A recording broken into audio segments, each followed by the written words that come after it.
I'll welcome our first panel. So as I say your name, please come on up. First, our moderator, Bethany Patton, is the Managing Director of the North American Power Generation at Accenture. Bethany has spent 17 years working in the power generation and utility space and holds a Nuclear Senior Reactor Operator Management certification. Please join us, yes. Next up is Isabel Bomecki. I tried and I think I failed.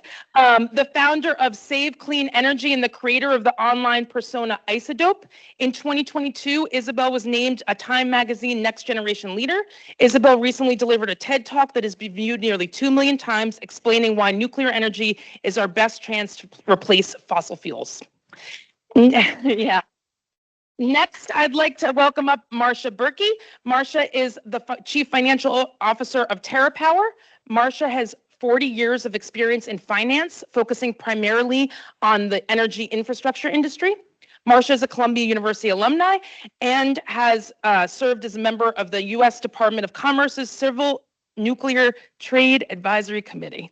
And finally, last but not least, Julianne Edwards is the Chief Development Officer of the Nuclear Company. She also chairs the U.S. Women in Nuclear, a 5,000-member organization advancing the role of women in the industry.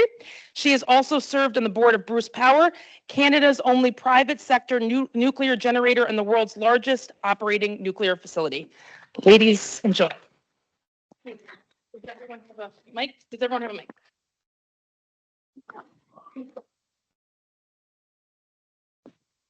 All right, very impressive crowd. So I'm going to kick it off with a question. So given the ambitious goal of tripling nuclear energy capacity by 2050, how do you envision the intersection of gender diversity, technological innovation, and public perception shaping the nuclear industry's future? And what unique strategies can women leaders employ to address these challenges? And what has changed over the past 5 to 10 years? So a lofty question, but I think if we kind of start off with the gender diversity space, sure. Julianne? Yeah, I can start. You may have to repeat it 30 times.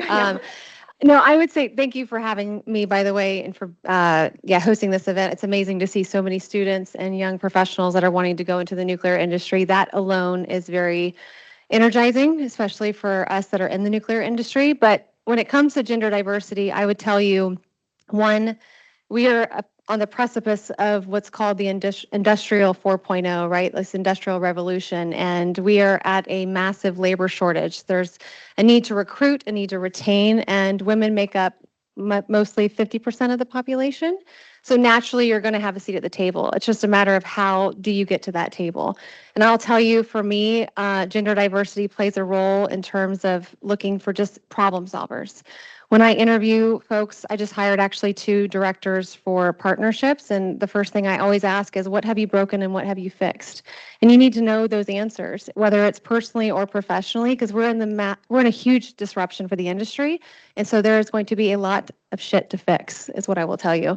And it's exciting. And especially if you get a lot of energy and you're, very curious and have an insatiable appetite for knowledge.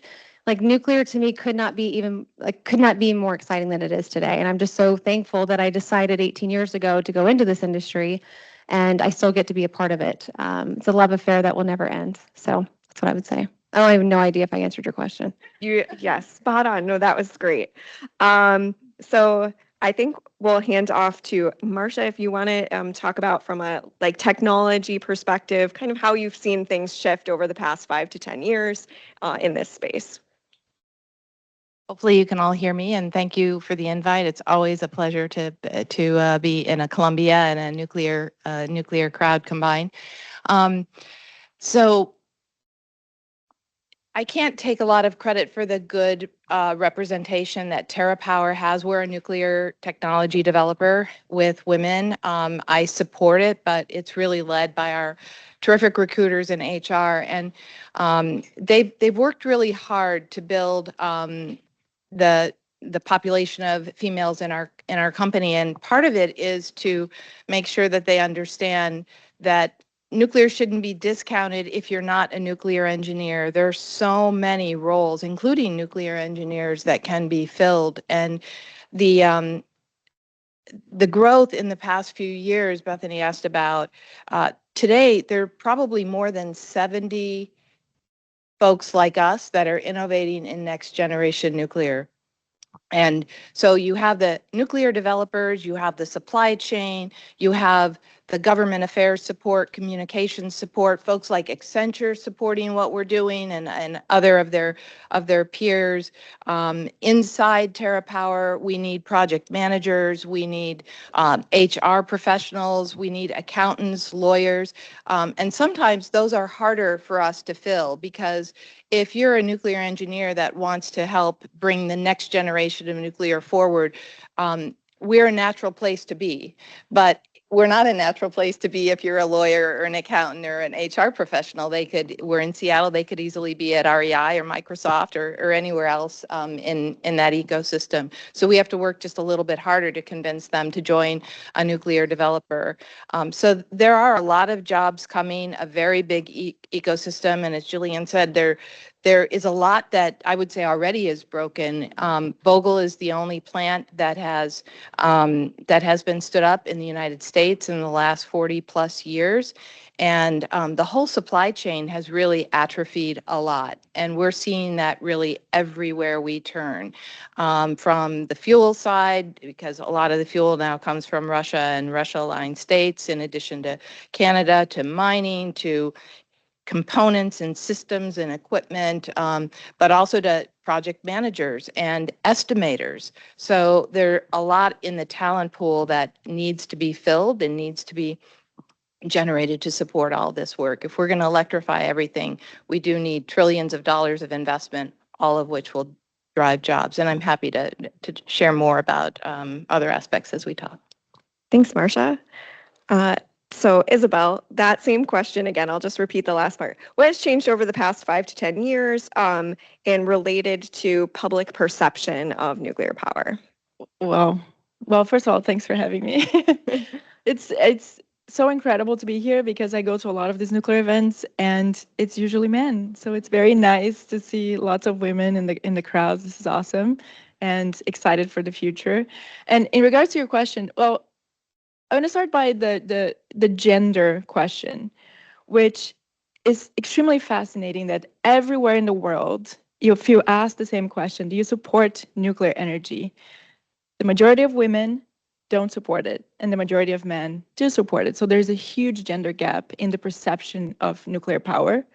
And that, again, has been consistent for decades in every country around the world. And that's, has a bunch of historical reasons and cultural reasons and so on that we might not want to get into here. But I think when I started doing this work, this advocacy work 5 years ago, that was very top of mind for me. I wanted to make sure that, obviously, being a female, bringing that message that nuclear is essential to replace fossil fuels. But then also in every effort that I've done, I've placed women at the center of it. So just give you an example, I led a campaign in California to prevent the closure of Diablo Canyon, which is the state's last nuclear power plant. And we did this thing in the street where we carried a huge blimp, and it was like 8 women carrying the blimp and shouting. And when we got to the event, we all gave speeches, and it was all centered around women. So I think from a public perception standpoint, I think it's extremely important to have females that are vocal about their support for nuclear and from different backgrounds. So people understand that this is not a technology, I don't want this technology to be taken over by men, basically. So I think that's important. And then, when you ask what has changed in the last 5 years, I've only been in this space for 5 years, so I can't tell anything about 10 years. But I have to say it's completely changed. So when I started advocating as well, at the time I was a fashion model, and my first post was a post of me holding up a sign that said nuclear energy is clean energy. And I got so much hate. Like friends and people who knew me commenting, how can you support this? This is insane. My agent at the time called me and she was like, you're ruining your career. What are you doing? And I was like, you know what? I'm kind of tired of selling lipsticks. I want to do something a little more meaningful with my time. And today I don't get nearly as much hate. I think people still have questions, and valid questions. They want to know about the waste, which is still, a very mystifying topic for a lot of people, but at least is not as hateful as it used to be. So I think everything has changed. And then to, your point, everything even in the last year has completely changed as well. I feel like there's an excitement about nuclear that hasn't existed for a long time. And it's a very exciting chapter. Yeah. Great. That's fantastic. And it's unbelievable too, because I feel like the topic, once you start talking about it, it leads to more and more conversations. So yeah, times have definitely changed. Okay, so next question is for Julianne. We have 94 operating reactors. Why do we have this stalemate in building more nuclear facilities, and how do we overcome it? Yeah, so when I got into the industry in 2009, my parents thought there were 0 reactors operating. At the time, there was 104. And there was one near our house, by the way. We weren't in the emergency planning zone, but it was far enough that we should have known. So we used to have a lot more. I honestly believe, one, we can do this again. Most people don't know this, but 1957 was the first time we commercially operated a large light water reactor. It was in Shippingport, Pennsylvania. And at that time, the country had an insatiable appetite for 200 gigawatts, so 200 large light water reactors. And we built over 100, I believe 106 to 110. I can't remember the exact number. So one, we've done it before. But what was different back then is the entire industry was rate regulated, which means if you're a utility back in 1960, 1970, and you wanted to go build infrastructure, you got to go put that into your rate base and recoup a return on that investment. That doesn't exist today. We had a little thing called deregulation, and we've got to split into the market. Also, if you're in a rate regulated environment, it's not as cozy as that once was in the 60s and 70s. You have organizations called public service commissioners and public utility commissioners that are ensuring that you're doing the financially right thing for your stakeholders and your ratepayers. So the environment's much different. So when I say there's problems to solve, there is so much related to policy, related to, insourcing and bringing back manufacturing that we lost to China in 2010. We're about to lose an AI race if we don't start building again. So if you're interested in understanding more about that, that is where I would focus your attention, is how can I be a part of the industry to help build, to enable small modular reactors to happen, to enable advanced nuclear to happen.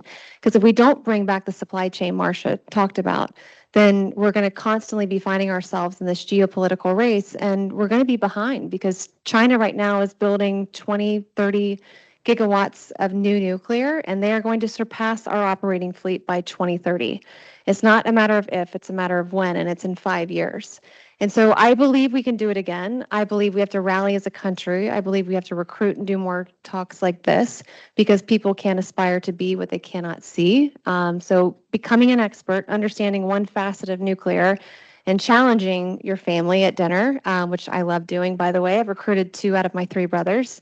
One wouldn't pass a drug test, but the other 2 are amazing, and they're going to be amazing. They're just going to stay in nuclear. But another fun fact, and again, bring nuclear to every topic. We just auditioned for Family Feud, my family, believe it or not. I know, I'm hoping we get in. We became the nuclear family. We started talking about clean energy, and they're just like, what are you?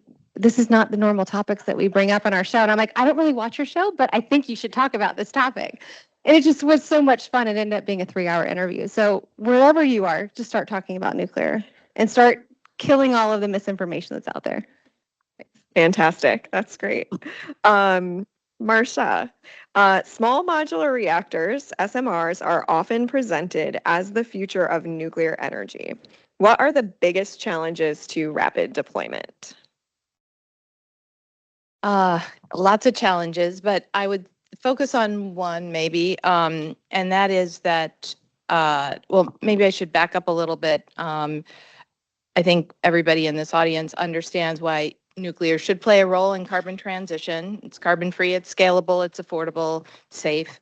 And so TerraPower is not innovating in light water, which is the reactors that Julianne just mentioned. We're innovating in another type of reactor, sodium fast reactor.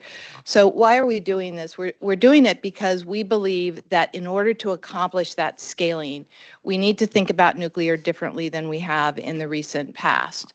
And the U.S. has done some wonderful research in sodium fast reactors, even operated test reactors, multiple, and they operated very well, but they didn't commercially scale them, and we're trying to do that. And the reason we're doing it is because some of the things that have held nuclear back from rapid deployment are things we're trying to address. So sodium fast reactors are inherently safe because of the physics. They will shut themselves down if it gets too hot. So no operator intervention. And this isn't theory. This has actually been tested in our own test reactors in the United States that were run by the government. It has a lot less back end waste. So that is one of the, I imagine that's some of the questions, Isabel, you get is, well, what about the waste? It has far less by volume. It's still a long-lived waste, but it has far less of it.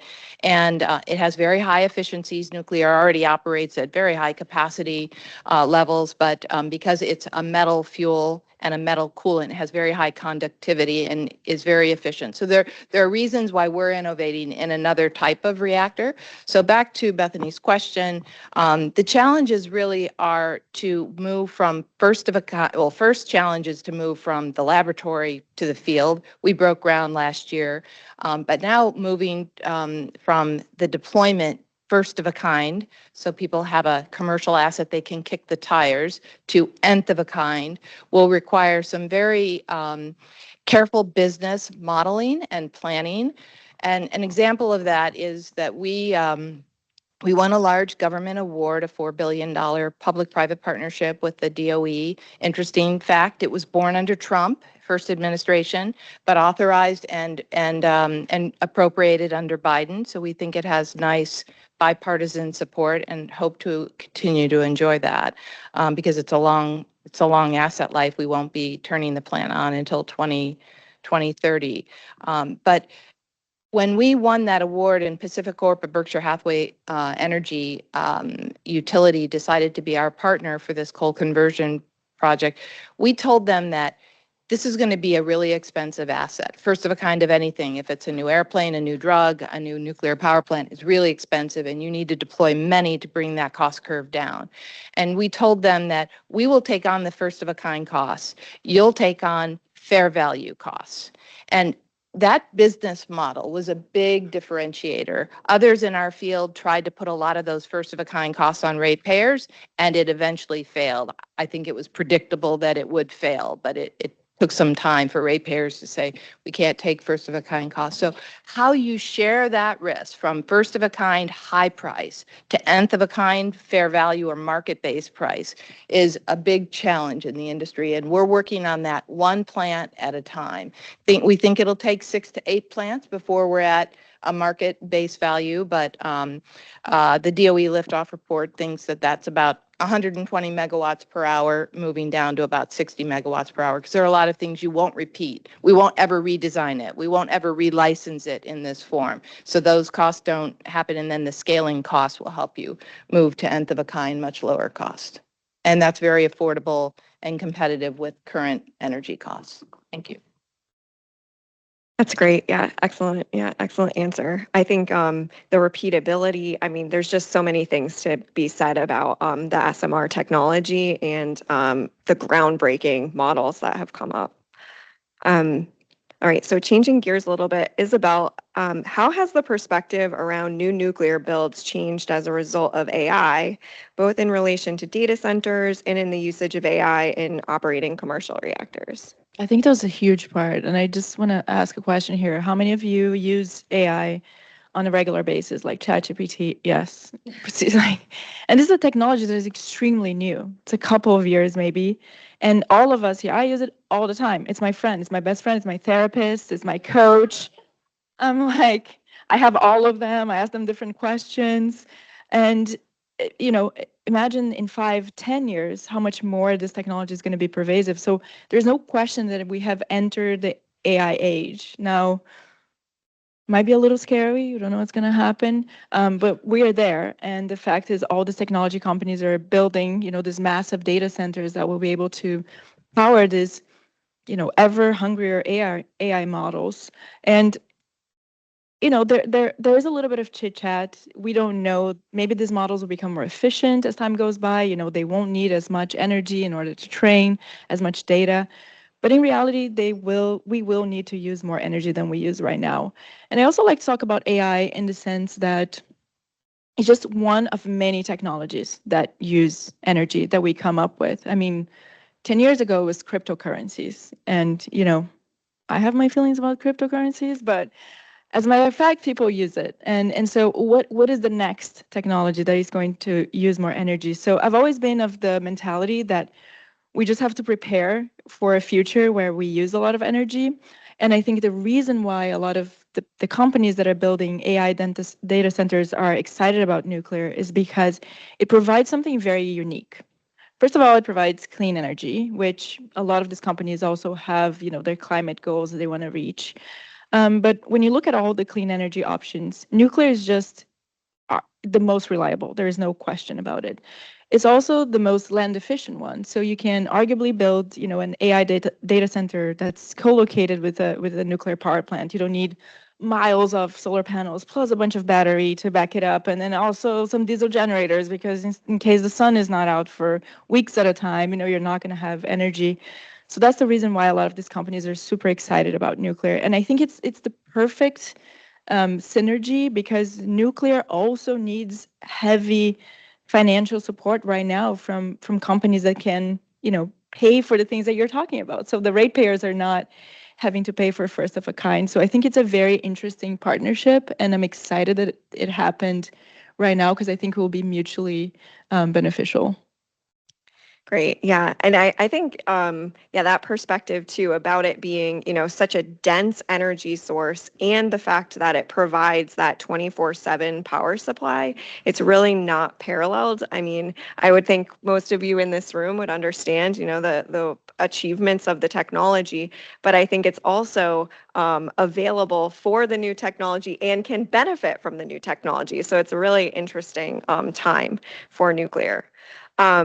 So before I ask any additional questions, I wanted to open up to the crowd to see if there were any questions from the audience for this fantastic group of leaders. Does anyone have a question? Great. I have. There you go. It's on. Okay. Hi, thank you so much for the wonderful insights. So a lot of developing countries, particularly in Southeast Asia, are right now looking into developing their own nuclear industry. So what should the US geopolitical strategy be from the nuclear perspective, given that Russia and China are like racing to compete to become nuclear partners in the region of these countries? I'll start. Sorry, I just do that. I'm very sorry. So most people should know in the room, China's energy cost is about 7 to 10 cents per kilowatt hour. The United States is about 17 to 25 cents per kilowatt hour. So ours is 3 times the cost of China. Furthermore, let's just pick on an industry, steel. 50% of their energy costs, or 50% of their O&M comes from their energy cost on their balance sheet. So naturally, Nucor, U.S. Steel, is paying 3 times the amount of O&M to be in U.S. versus if they were to bring that manufacturing facility to China. What should the U.S. do? One, recognize those metrics. I majored in finance and marketing, but I hate numbers. But I think those numbers are powerful to people in higher powers. So one, being informed. 2, Maria Korsnick said this at an event, and I love this line. When you're out buying a car, you want to go test drive it. You want to go physically see it. You want to touch it. You want to take a picture with it. You want to post it. You can't do that in the United States right now, except for at Vogtle. You cannot go to a facility and test drive and look at the operations and look at the land usage. We don't have this plethora and this showroom to show other countries. China does. Russia does. If we don't start building and exporting our technology and treating it like we treat LNG, we are going to miss this massive curve and this industrial wave, and we're going to lose the next race. We lost manufacturing in 2010. We've lost nuclear in 2030. It will happen. And AI could be next if we don't wake up. So I think building, recognizing the metrics, and start exporting technology. The second Marcia turns that unit online in 2030, she needs to start selling it to every country she can. That's the most important thing we can do, and help with the financing, of course. Go ahead. If I just might add, but even if they come here and they go to Vogtle, they're going to look at Vogtle and say, maybe not. also another thing is that, China and Russia are exporting their technology to these countries, and then they create decades-long partnerships with these countries, which, obviously has all these ramifications down the road. So that has been also another big reason why I started this work, is because I'm not a US citizen yet, but I would love to see the United States become that leader, that global leader in nuclear energy as well.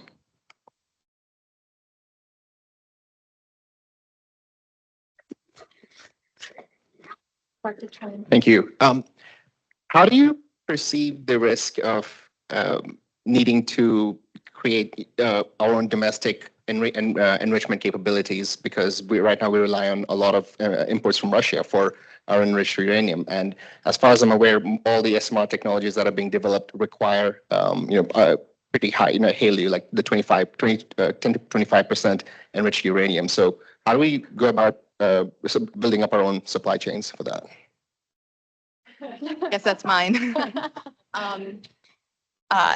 Yeah, so for some who aren't familiar with the background, I mean, the fuel side for nuclear has gone just the same way as T-shirts. They've really gone offshore to the states that are willing to either subsidize it, make it super cheap, and the U.S. was willing to just kind of let that happen.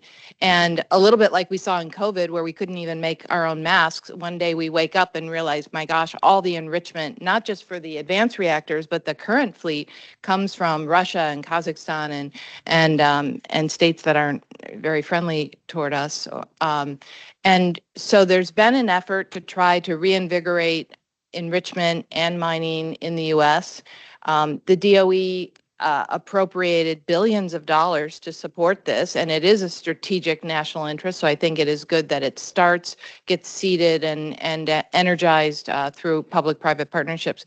But sadly, that was 2.5 years ago, about the time Russia invaded Ukraine, and not a dollar has gone out the door. So DOE was quick to put the capacity building in place and put the RFPs on the street. Companies bid to them, they were selected, but we're stuck somehow. And so we're really trying to advocate to get that going, to stand up the domestic capability.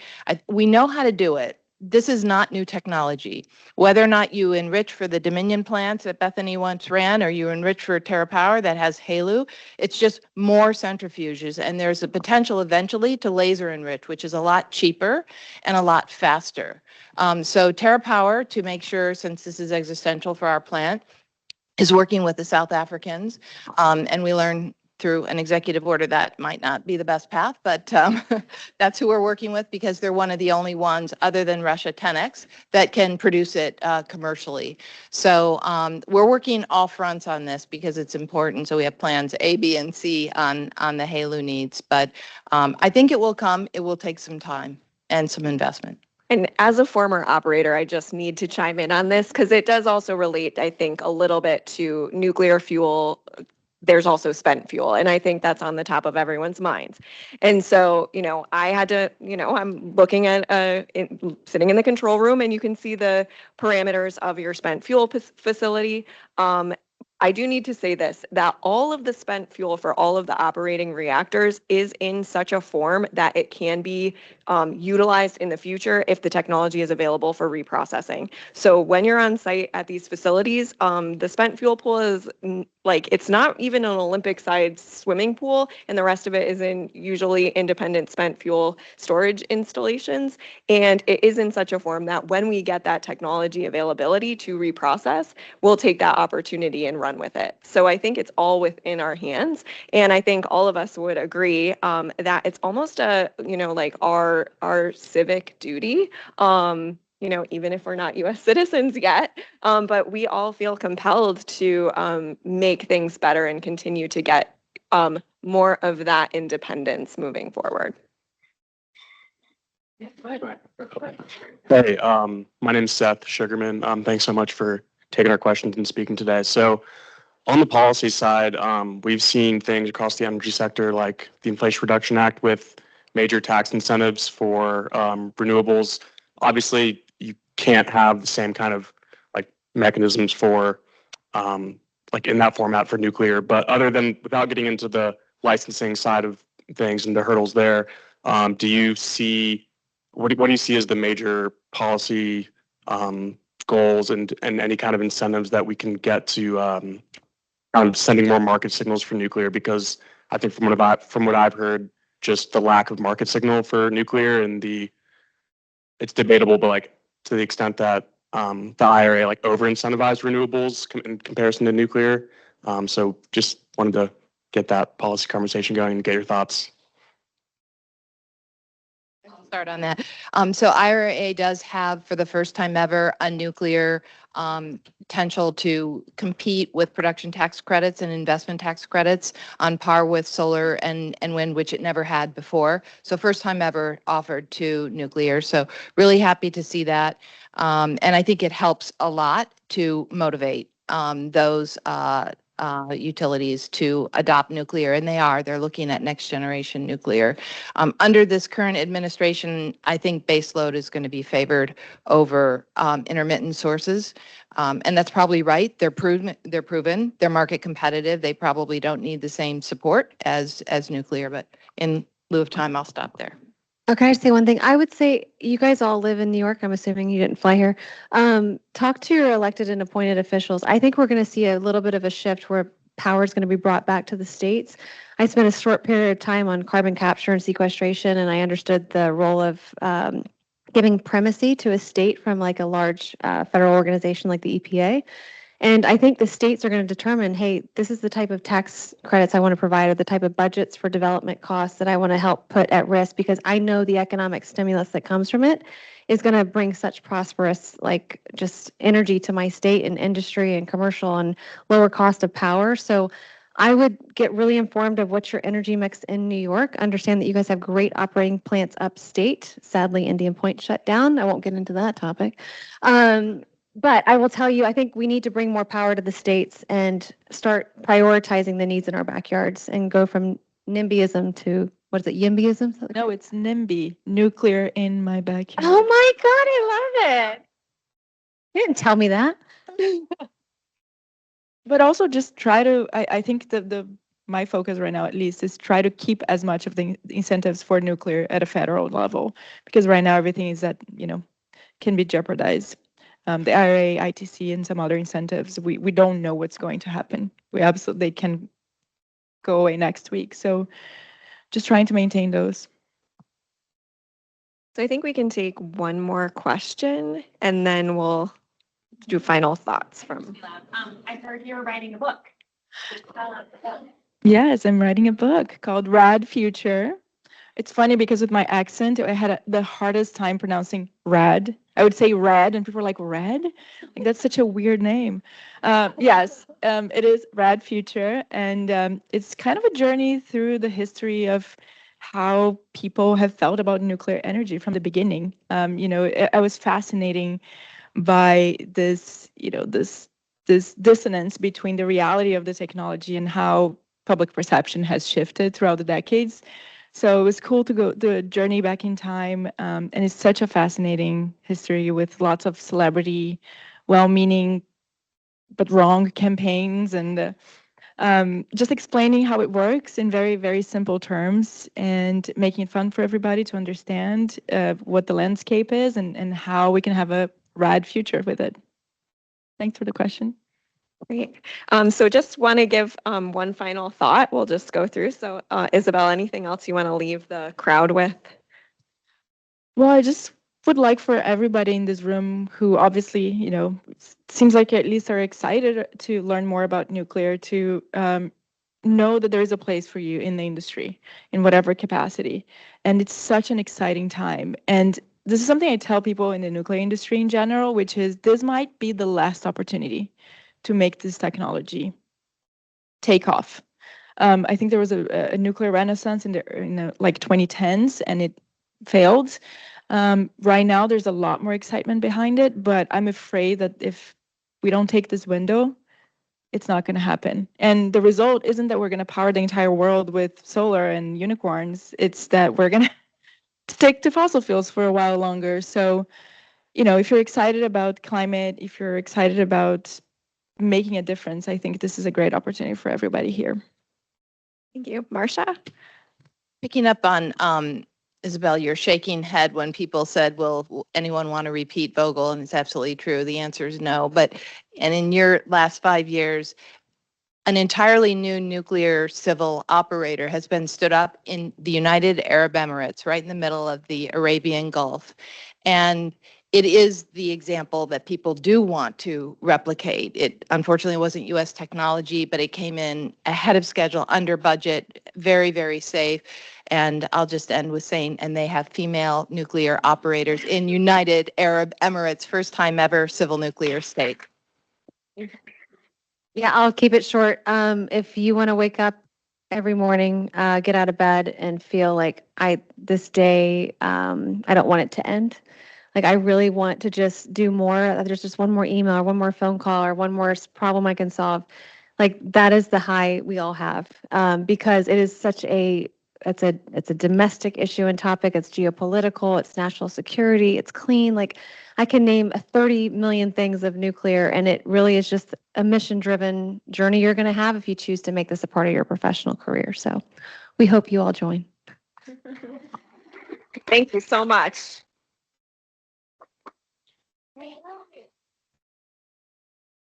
Let's give one more round of applause for our great panel. All right. And now we'll keep it going with panel 2. So I'd first like to welcome, sorry, I'm on the wrong page. Moderating our panel is Hamna Tariq, a research associate at the Energy for Growth Hub. Prior to joining the hub, Hamna was a Columbia University at SIPA, where she completed a project on carbon markets here at Accenture. And before that, she worked in nuclear risk and security at the Stimson Center. Welcome up, Hamna. I actually don't know where Hamna is, but she's here somewhere. Welcome up, Hamna. Where are you, Hamna? Oh, there you are. Great. Take your time. Next, our next panelist is Pam Cowan, who's the former president. You can go right backward. Yeah. The president of outage and maintenance services at Westinghouse Electric Company. Pam holds a Bachelor of Nuclear Engineering from Georgia Tech and a Master's of Science and Engineering Management from Drexel University, and has over 30 years of experience in nuclear energy.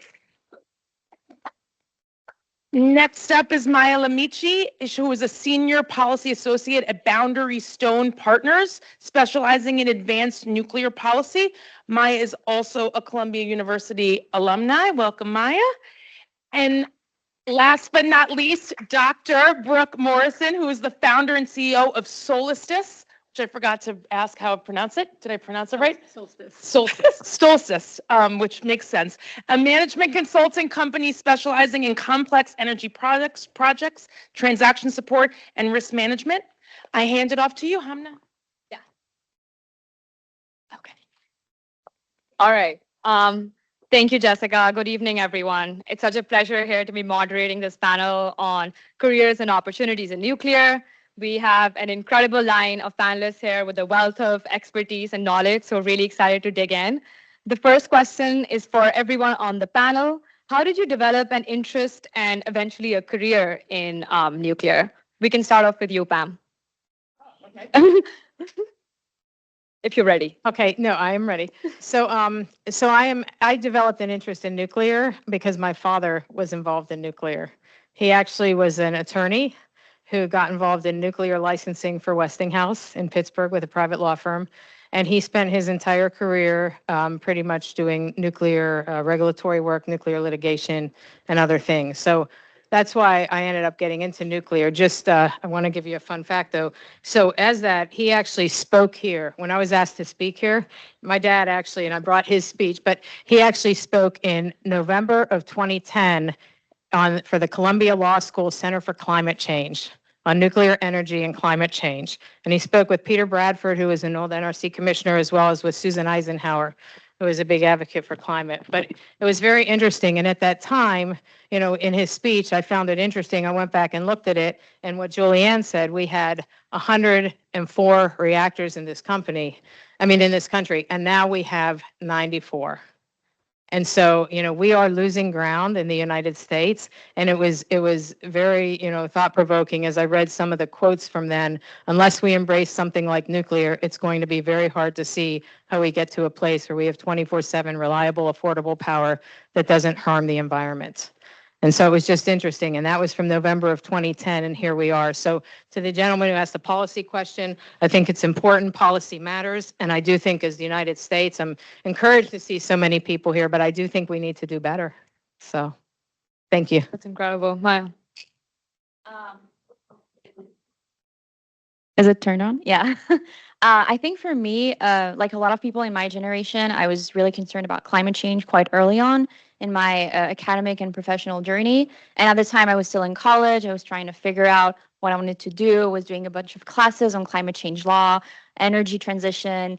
And the story of how I got behind nuclear is actually very funny. During COVID in 2020, I went woofing in Germany. Woofing is when you go work on an organic farm. I was interested in agricultural farming, wanted to know what it was like. And I met an engineer, a German engineer, who switched from solar to nuclear. And you don't see that often, right? Because Germany has a very anti-nuclear stance, has had it for ages. And he was telling me about all the controversy around nuclear and how he was struggling to get people in Germany behind the technology. And for me, it didn't make sense because I grew up in France where nuclear is 70% of our electricity mix. And for me, nuclear was obviously clean and affordable. And so after that, I kind of made it my mission to become a better advocate for the nuclear energy industry. And so I tried to gather as much experience as I could in the field. I worked at the Nuclear Energy Institute, did federal policy advocacy there. And when I did it was when they passed the IRA, and there was so much momentum for nuclear, and everybody was getting behind it. And it really got me excited about working in the field. And so eventually led me to work at the CGEP and now at Boundary Stone Partners, where I engage on a weekly basis with policymakers about why nuclear energy has to be part of the solution.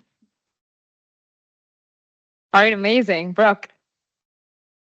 So not dissimilar to Pam, my father was also a Navy nuke.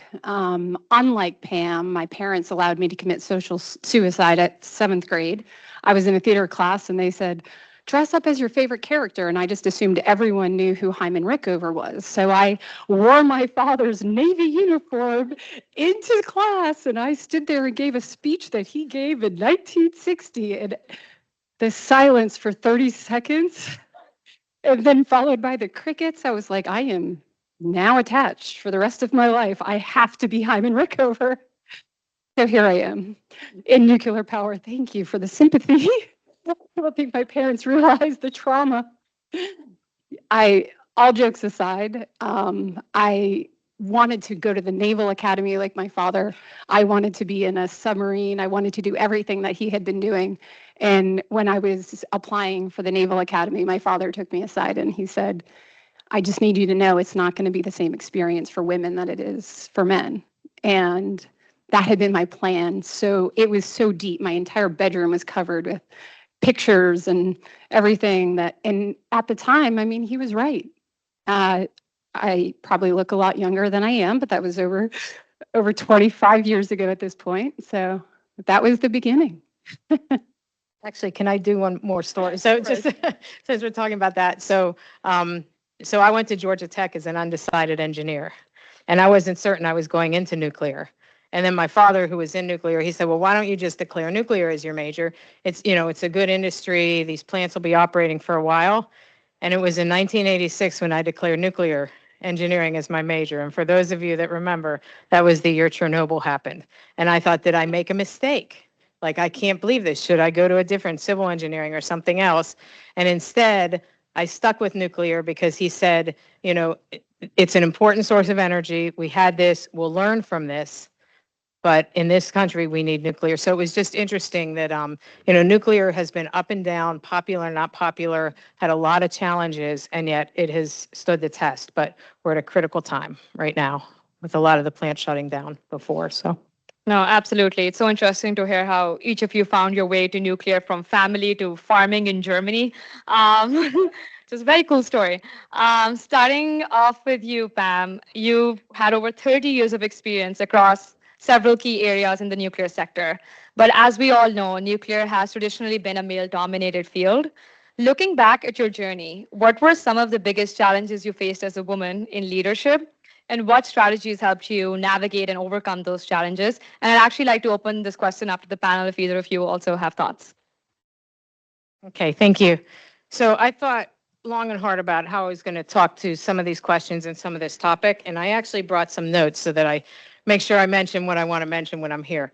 But the bottom line is, when I was at Exelon years ago, and this is when my son, I think he was like, he's in the back there, he was like maybe 8 years old. He came into my office. I brought him in. I had to get something. Something happened at one of the plants, and I had to come into my office. And I was in regulatory affairs at that time in their headquarters building. And so I brought him into the office, and he's looking around the office, and he looked at this picture of me at an industry meeting. And I told this at the Women in Nuclear meeting. He looked at this picture of me, and he said, "Mommy, where are all the girls in your class?" He thought it was my class picture, and he didn't understand why of the 30 people standing there were only 3 women. He didn't know where all the girls went. And as I thought about how to answer that, I thought, I don't know how to answer that. That's a phenomenal question. That's so, so innocent and yet so poignant in noticing that, were things that we just didn't even notice. So it's interesting. So I thought a lot about that, and I thought over the years, like, where are these women? What is going on? And so I'm going to tell you a couple of stories, because I think this is what's happening, and then I won't take all the time, guys, promise. But basically, when I was at one of the utilities, I won't say which one, we had something called an Emerging Leaders Program. And every year, we'd sit in there and they'd say, we'd have run a couple classes, and they'd say, well, human resources would come in, they'd say, this has been a great class, we have a lot of diversity and we have a lot of women.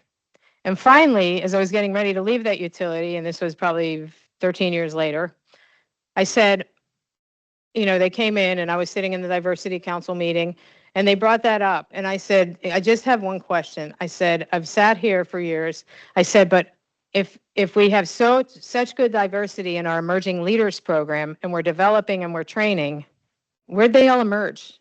Because clearly, when I go to the meetings at the site, the leadership meetings, there are no women. I said, why are we accepting in an industry that accepts outcomes and not just effort? Why are we accepting this outcome or not looking to the outcome and accepting it? Because for so long I've heard, well, we need to develop people, or they need to be mentored and developed. But here we were developing a lot of people with no actual outcome. So where are they? So what's going on? What is keeping us from seeing promotion of women in this industry? So there's a couple things I've seen, and that's when, a lot of times there's a perception. Sometimes it can be not even recognized by the people who have that perception. But I'll give you a very recent story. Right before about a year ago, I was looking to hire a vice president of development for some of our products at Westinghouse. And I remember I had 5 candidates, and we were going through the 5 candidates. I brought them in front of, some of my peers and some of the other leadership, and we had 5 candidates. And we went through the 5 candidates, and we got to the one that was, I had 4 men and 1 woman. We got to the one that was a woman. They said, well, I don't know, Pam. Does she really have plant experience? Has she spent a lot of time in the plant? Because she's an engineer by background. I said, well, I think she has, but I'll find out. But what I thought was even more telling is there were 2 guys that had a very similar background to hers, and that question was never asked. So it reminded me of when I went through, we say everything's the same, but it reminded me, I was a licensed operator as well on shift in the control room. And when I went through license class, when we went out and did our job performance measures, and I was the only woman in my class, but when we went out and did our job performance measures in the field, they took us all out, to do the same tasks, and you individually did them. And when I went out, I had to cross tie a line. I won't get into all that, but basically I had to manipulate a manual valve. And I said, okay, so I would cross tie this line, and I would open the valve and all that. And he said, well, how would you do that?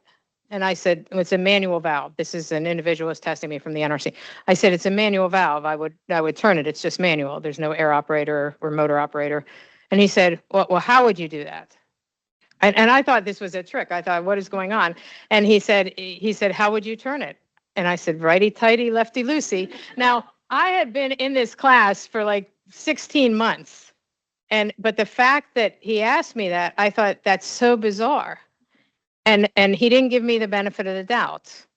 And it wasn't just that question, there were other clarifying questions. And when I went back and I spoke to my peers, I said, did anybody get asked about how they'd turn that manual valve? They said no. And so what I do think is, I think we're just not sure. We want to be sure. We have this preconceived notion of what people know or don't know, whether they do or don't know things. And we sometimes, that filters into who we select for the positions. So while we have great slates with a lot of women, we don't see them actually selected. So that's the first thing. And so I think as leaders in this industry, we need to advocate. The second thing is, I honestly think that we need to look at how we run the business, because there was a class, there was a woman who was at one of the plants, and she was a reactor engineer, and she had always wanted to get more training at the site. And so a training class came open, and she didn't apply for it. And it was the second time, and I'm thinking, why not? Well, it turns out the class started at 7 o'clock, and it was an hour away because it was not at the headquarters, it was at the site, and she couldn't make it with daycare and stuff. And then I noticed later on that there was a woman who was going to get promoted, but their morning meeting at this one site, which is now the Crane Energy Center, started at 6:30 in the morning. Now, I was at a site where we started ours at 8 in the morning. So we were discussing this, and she said she didn't know if she could do it. And I said, well, could we just move their meeting to what Peach Bottom, another plant does? And it was like, well, no, but what we'll do is we'll tell her that she can send somebody or she can miss it, and we'll fill her in on it. And I just thought, like, that really is not conducive to attracting women and to being attractive to women, and even now to some of the younger men, the next generation. So it's just interesting of, what we say we care. This woman was a hypo, but yet we didn't want to change a schedule when it could be changed because at the other sites it was different. So it's just very interesting. So that, along with my licensed operator uniform, I don't know about yours, but I wore a men's necktie. So I looked like either I worked at the Olive Garden or something, but I mean, it's not a professional look for women. And so nothing says women are welcome here or not welcome here, like the uniform being that of maybe more of a professional man. So it's the subtle signs, and we've tried to change that, as leaders in the industry, we've tried to change some of that. But what I'd offer is, if you don't get the answer you want, or you're dissuaded away from a certain area, or you want a certain experience, don't take the first no if it comes to you. Work around, network. There's enough women in the industry now where you can push that forward and get what you want. Because a lot of times you'll see some of the old attitudes and stuff like that. And then last story. So with Julianne, she mentioned about how it's hard to get, we want to get more women in the industry. And I was sitting with outage and maintenance manager. You go meet with the sites. I met with sites before the outages. And then one of the sites, the CNO there said, okay, now I want to talk with you. And I was there with Siemens and some other vendors. Now I want to talk with you guys more about generic industry issues. What are we going to do about the craft situation? And so we're sitting there, and the guy goes, oh, I know, it's really hard to recruit. And I said, well, if you look around, I don't see a lot of female welders. You're missing half the population. You're not recruiting from everywhere. And then the guy, he said, oh yeah, the gals are really good at that because they're creative. But the bottom line is, it was an interesting comment, but the bottom line is it's true. We don't always see all the talent that's out there. So you need to make your voice heard, bring up if you want to do something or want something. And I could go on all day, but go ahead. Go ahead.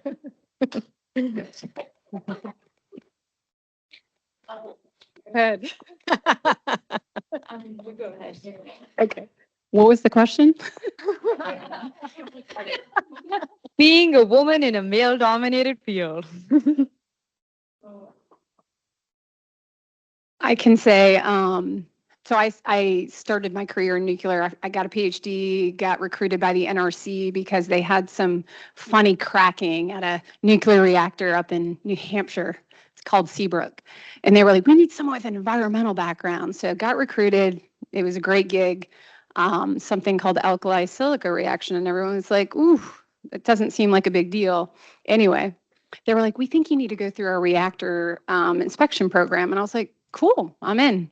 and I got a binder this big, had to go to Idaho. I was like, I did not see that coming. So as I was going through the program, I was the only female the entire time. And then I showed up at Seabrook, and every day at 5 a.m., I would walk by protesters who were screaming at me as a woman. And they said, do you not want children? Do you not understand that this is the future that you're carrying in your womb? I can say as my husband and I have 6 children, my womb, it did well. But there wasn't a single female that I was interacting with at that time. It was almost 20 years ago, which scares me to say. But I then did a little career shift that no one does from the NRC, and I went into management consulting. And it's not one of the 2 that are listed on this building, but was working in helping to establish a commercial nuclear practice there. And one of the things I noticed is that 60% of our associates were female, and they were amazing. And that meant that they were beating a lot of their male counterparts to get into the firm. And what I noticed was only 10% of our partners were female. And it was very, I would say, interesting at the time. And I didn't want to make an issue of it because I was young, and I was like, I wasn't going to point myself out and say, well, you guys are discriminating because I'm a female, and they weren't. It's just a natural part of our social, being is to be attracted in a social network with people that seem more similar to us. And women were having children, and they would disappear. And as a woman that has given birth to a lot of children, I can tell you, I understand why they disappear, and it's because you're not ready to come back. Your brain and the brain fog after having a child is real, and it's intense. And we say you have a maternity leave for this amount of time. So all of that aside, I worked for a partner that was amazing, and he advocated for me in every way that he possibly could. So I was able to have a career at the same time that I was having my children, but I knew it was not where I wanted to be. I didn't want to be one of, the 10% female that was at the partnership level at the time. So I started my own company. And I did something that no one ever will admit openly. And I became very vocal about the fact that I was looking for talented women, not a woman-owned business that had, my husband running it in my name written on the contracts so we could get the contracts. I said, I'm looking for women that are going to be leaders. And you know what? I found them, and they are amazing. And the one thing that we are missing right now, besides the supply chain, which is a really big deal, we don't have a workforce. If we want to have a fleet of new reactors, we need people. Think about the world population. Us women make up a little over 50%. It's common sense. We need to be a part of it. And so a big part of what I was trying to do was trying to figure out how to take these women that were late career and take that knowledge and that experience and pass it on to the next generation. And one of the, I would say, more interesting moves is I made a diversity hire. If you are one of my diversity hires, please raise your hand. That's him right there. So we changed the cards, and I can tell you it is one of the most interesting cultures that we have at my company, Solstice, which is it's 8 women sometimes in a meeting with 25 men, and we stare at each other at the beginning of the meeting, and we're like, how are we going to communicate with each other? Because the men don't want to be rude, and the women are like, we're going to be rude, we're going to be honest, we're going to say what we believe to be true. And so I'm so passionate at this stage of my life that we are not technically less competent. We are not incapable. I believe that the social brilliance that women are able to bring to the table is so important to energy. And it is so critical for nuclear power because it can be used, as we know, for bad. And that is what the media has portrayed more than the good. And that is why it has not been perceived as a renewable energy. It's been perceived largely as a weapon. And so women, I think, more naturally are thinking about the social ties of a community, and they're looking at it for the good that it can create. And I think that good is so immense. Done. Absolutely. Thank you for sharing your experiences. That was incredible. Maya, do you have any quick comments? No worries if not. All right. Okay. I've only been in this industry for 5 years, and I think a lot has evolved, but a lot sort of stays the same. I work in energy policy. Most politicians and officials I work with are men. I work specifically on Africa and South Asia, and in those spaces, I would say men dominate 99% of the conversation. So it's pretty difficult. I think we've made a lot of progress because of your efforts here, but still some ways to go. All right. My second question is for you, Brooke. You work with a company that navigates this fast changing energy space. So looking ahead, nuclear is clearly having a momentum. Everyone's talking about nuclear. How do you see its role evolving over the next decade? And for professionals looking to enter or pivot into nuclear, what new opportunities should they be paying attention to?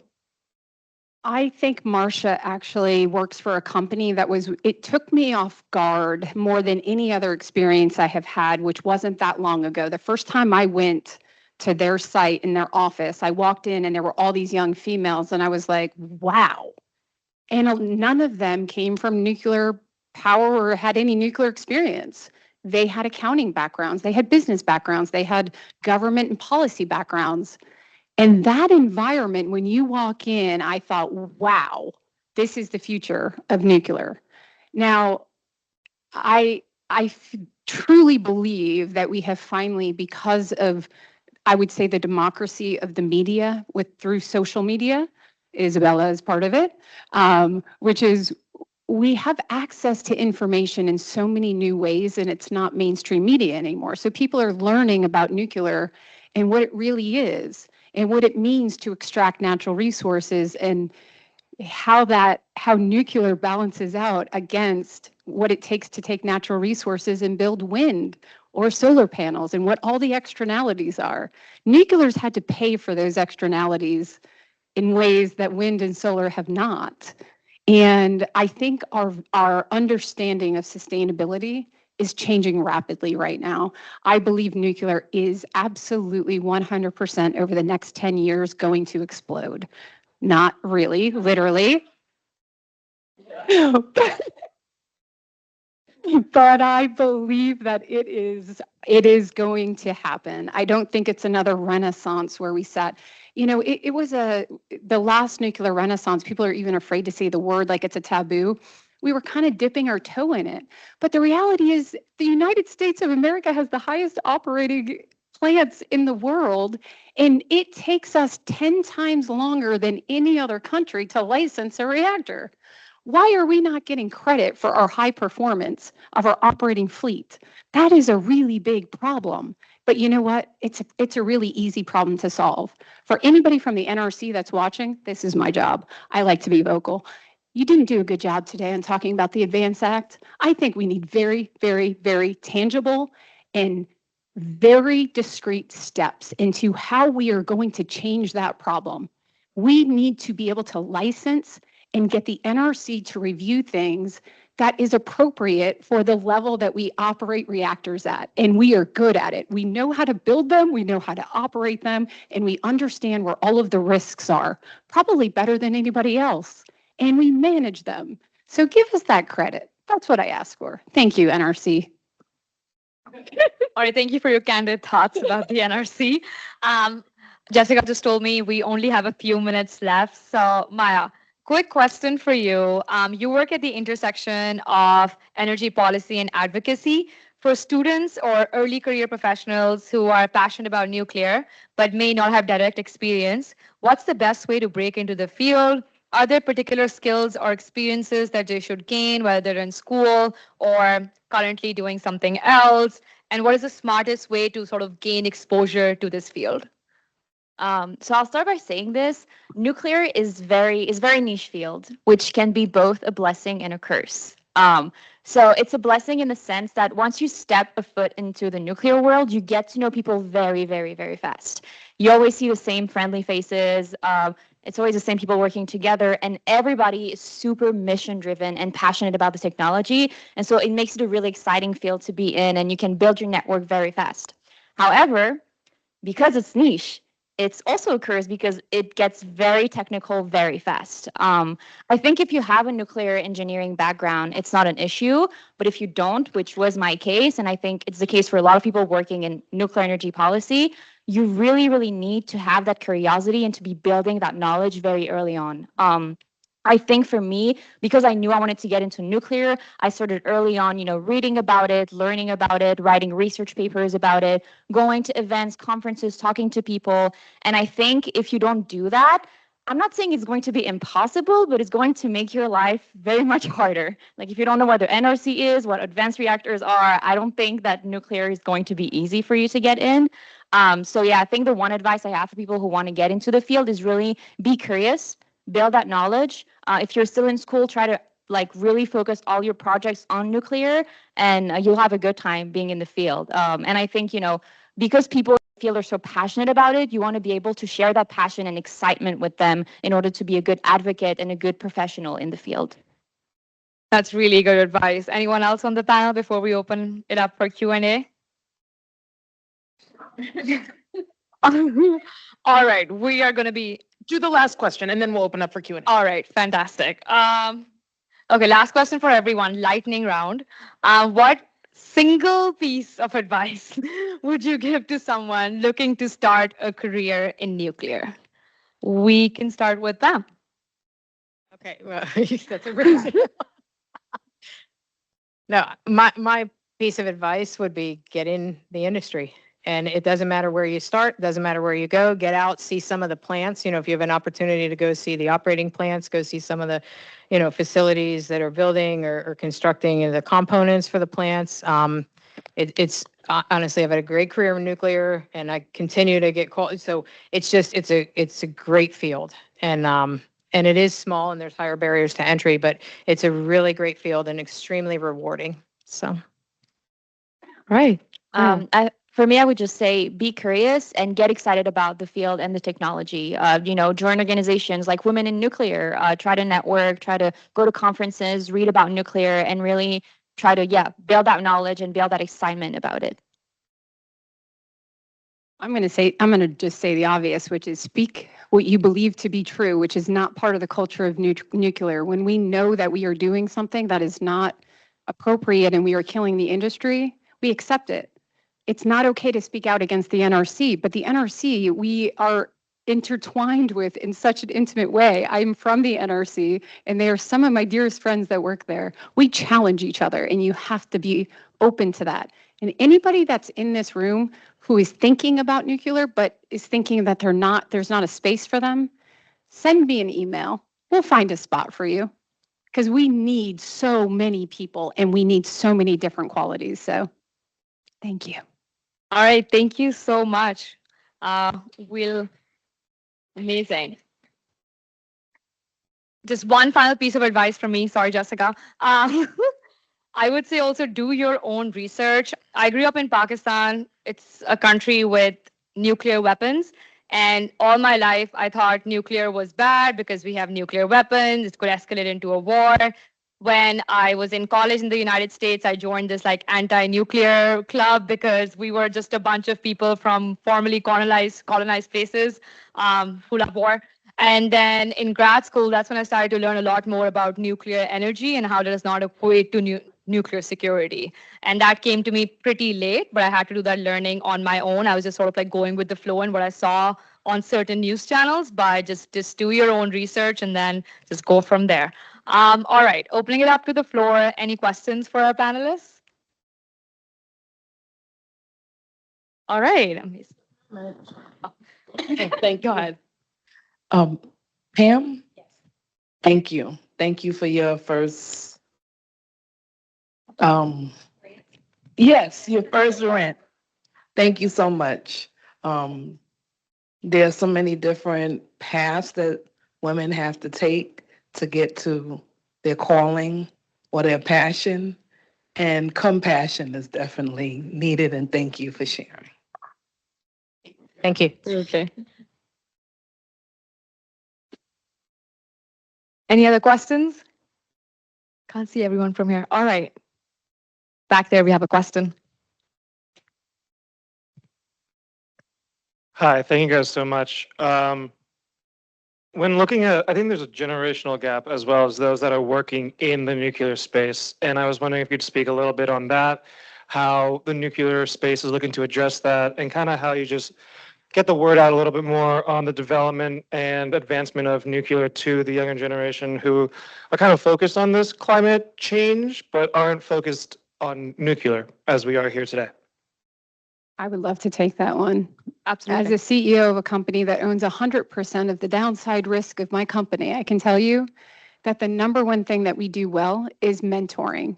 So we recognize the fact that there are people, and there aren't that many of them left that are going to be around for that long, that they've been doing this for decades.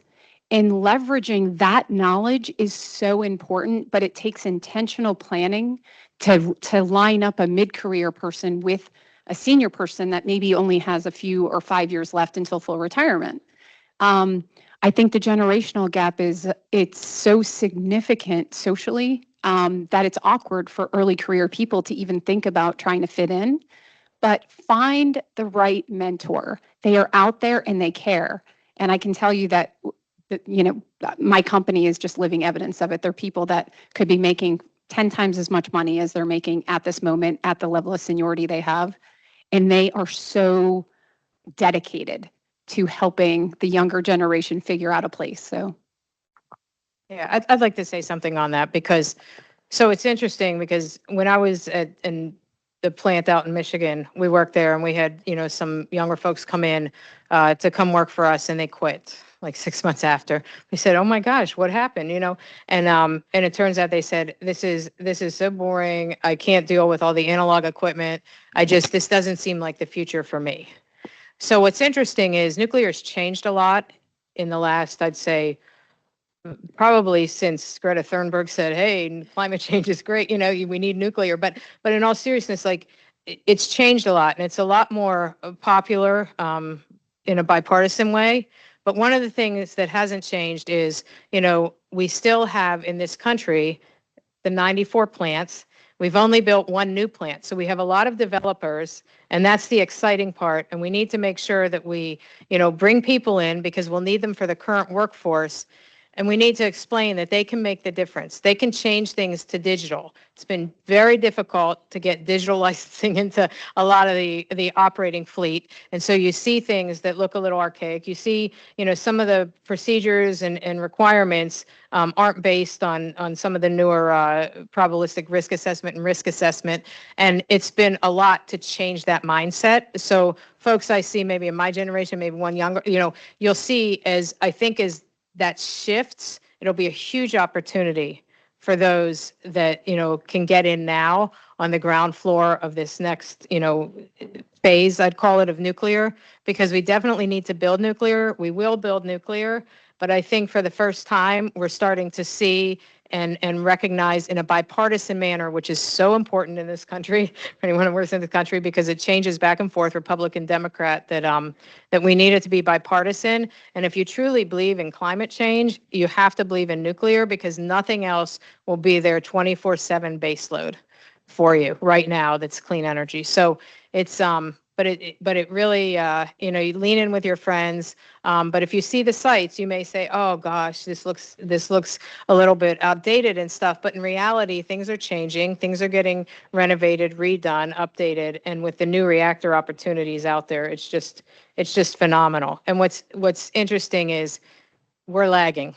Because when I went over to China, you go to the other countries, a lot more advanced in some of the technology. It actually the China designs are the Westinghouse designs, but anyway, but in I wanted to mention that, but they but basically, there's a lot of advancement throughout the world. The United States is lagging a little bit, a lot of reasons for that. But now that it has bipartisan appeal, unlike back in 2008 when the nuclear renaissance the first time didn't have it and then the markets had an issue and no one could invest capital, I really think this time you're going to see it succeed and we're going to need everybody. So anything you can do to go out and convince, folks that, give them the facts because the facts speak for themselves. And I think I'll just add that there are a lot of organizations that are actually getting young people excited about nuclear energy. There's Nuclear Matters. They're based in DC, and they're doing a lot of outreach to young people, getting them excited, campaigning for nuclear. And you're really seeing that excitement. At least in DC, I'm seeing that there's a lot of advocacy work being done, and it's working. And you see a lot of young people getting excited about the field, whether it's from the engineering or the policy perspective. Yeah, so I think don't underestimate the work that these organizations are also doing. And I think being a part of that advocacy effort is also key to making sure that you get more young people in the field. Are you guys familiar with North American Young Generation in Nuclear, NAYGN? Okay, that's a great resource that really reaches out to a lot of the younger generation in nuclear, and they can, interface, and a lot of good activities. So how fun would it be for a whole bunch of young people to show up at an NRC public meeting and protest?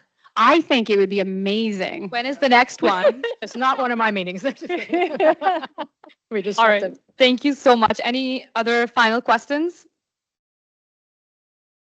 A second question. Does he get it to have a second question? Thank you again. Oh, that's totally fine. Go for it, Hunter.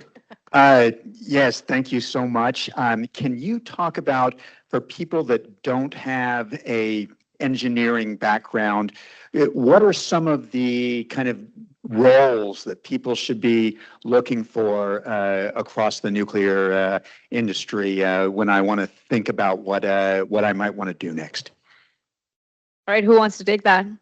I will generally say anything that involves business operations is the core of anything that has to do with running a business. And we really, really underestimate the value of those people. And our business happens to be top heavy with people that have been doing all kinds of technical stuff for a very long time. We are 100% dependent on people that know how to run PowerPoint and Excel. That's essential. Maya, do you have any comments? I didn't have an engineering background, and I'm doing policy work, and the policy work is so crucial for nuclear because you're basically the person talking to the policymakers and telling them, hey, this is what the nuclear industry is doing, and this is the kind of legislation that we need to make sure that this reactor gets built, that this project, sees the light. So I think if you're someone who's into policy, there's a lot happening in nuclear energy, and you can either work for a firm, or you can also work for a nuclear company and do their lobbying and government strategy. And I think, that's a really exciting field to be in. I personally really love working in that space. So yeah.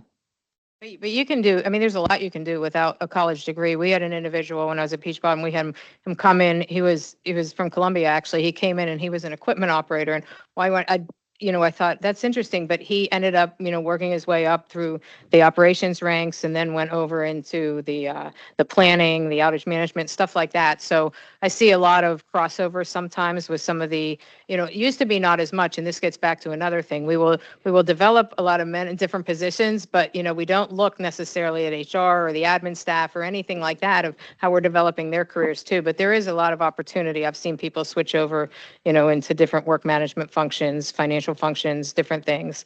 And a lot of these employers, they provide for continuing education, and they have a lot of great training. So, but yeah, you don't need to be an engineer to have a good career, as you know. And as a female, don't think you have to be the HR person sitting at the table with 25 men. Every time we go into the boardroom, there's one woman. I'm like, there's our head of HR.